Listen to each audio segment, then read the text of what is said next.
Good morning. कैसे आप मज़े में? आप मज़े में रहे ऐसे दिल से प्रभु को प्रार्थना। I choose to be honest, वो आज का ताश का पत्ता है।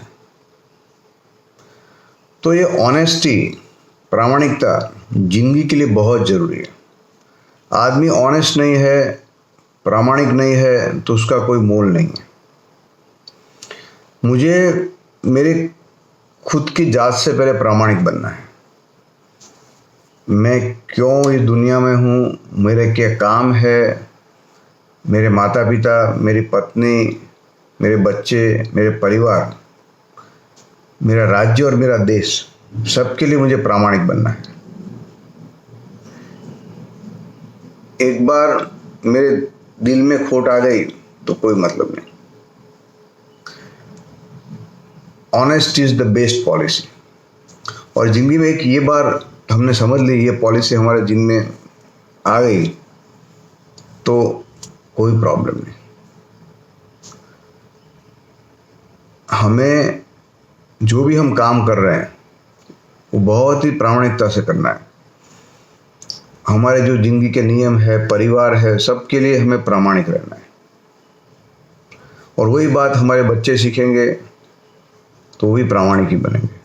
मैं गलत करूंगा तो मैं बच्चों को कैसे बोलूंगा कि आप सही करो? तो ये बात बहुत ज़रूरी है।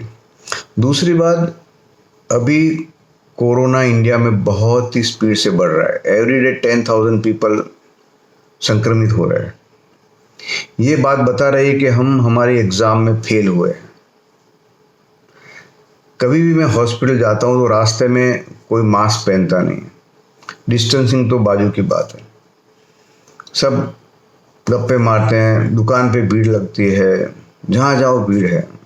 मैं मानता हूँ कि हमारा पॉपुलेशन बहुत ज़्यादा है, लेकिन ये सोशल डिस्टेंसिंग तो हमें रखना ही पड़ेगा, मास्क तो पहनना ही पड़ेगा। और दूसरी बात कि कोरोना मिट भी जाता है, लेकिन जिसको पकड़ता है अच्छी तरह से उसको छोड़ता भी नहीं है। कई लोग 2 दिन में उठ जाते हैं और उठ जाते हैं। तो ये बात बहुत ही समझनी जरूरी है। हैंड वॉशिंग, डिस्टेंसिंग वो बहुत रखना जरूरी है। अभी मॉनसून चालू हो गया है। पहले ऐसा था कि समर में गर्मी थी तो सरफेस पे कोरोना, गर्मी पड़ने से 45 डिग्री से कोरोना ख़त्म हो जाता था, वायरस मर जाता था। अभी ये वायरस जाने वाला नहीं, क्योंकि ये डैम क्लाइमेट है, बेज वाला वातावरण है। तो उसमें एक बार उसके फोमाइट्स रह गए तो फोमाइट्स इतने जल्दी नहीं जाएंगे। दूसरी बात है कि ये मौसम में सर्दी खांसी कफ होने के चांसेस ज़्यादा है। तो हमें गर्म पानी पीना है। जो भी देसी आयुर्वेदिक हम लोग यूज़ कर रहे हैं, काढ़ा या गर्म पानी पीना, हल्दी, नमक, अदरक, वो सब यूज़ करना है। और सर्दी जुकाम न हो उसका ध्यान रखना है, क्योंकि एक बार सर्दी जुकाम हो गया तो उसमें हमारा बॉडी का जो इम्यूनिटी सिस्टम है डाउन हो जाएगा।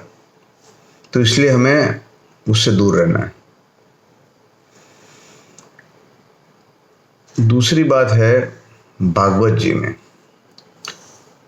श्री गोपीजन वल्लभाय नमः, ओम नमो भगवते वासुदेवाय।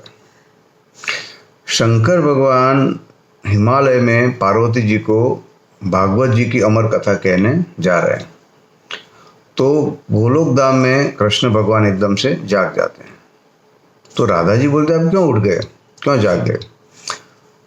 तो कृष्ण भगवान ने कहा कि शंकर भगवान पार्वती जी को ये जो भागवत की अमर कथा कह रहे हैं, मेरी इच्छा ऐसी है कि ये कथा का पूरे दुनिया में प्रचार हो और सब लोग को ये भागवत की कथा अवेलेबल हो। तो वो फिर सुखदेव जी को बोलते हैं। सुखदेव जी उस वक्त गोलोक धाम में पोपट, पैरट के रूप में होते हैं, तोते के रूप में। तो उनको बोलते हैं कि आप जाइए हिमालय और ये कथा को सुनिए, और बाद में कथा का आपको पूरी दुनिया में प्रचार करना है। तो सुखदेव जी महाराज जाते हैं हिमालय और एक तोते के अंडे के अंदर वो प्रवेश करते हैं। शंकर भगवान तो कथा में लीन हो जाते हैं, अच्छी तरह कथा कह रहे हैं, और वो तो समाधि में लग जाते हैं। पार्वती जी जब ये कथा सुन रहे होते हैं तो उनको नींद आ जाती है। क्यों नींद आई?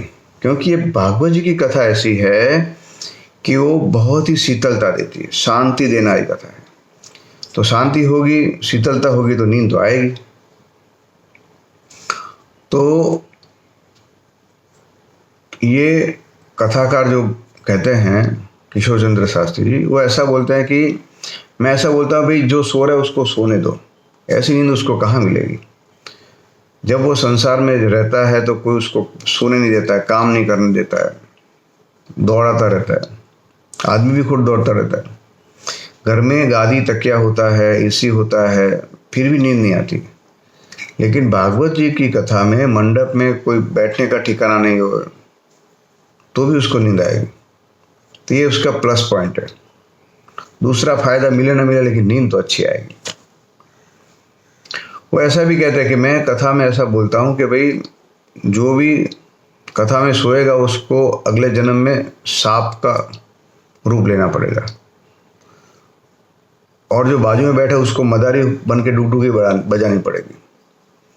तो आपको डुगडुगी नहीं बजानी हो तो आप बाजू वाले को उठा दीजिए और उसको ये कथा का श्रवण कराइए।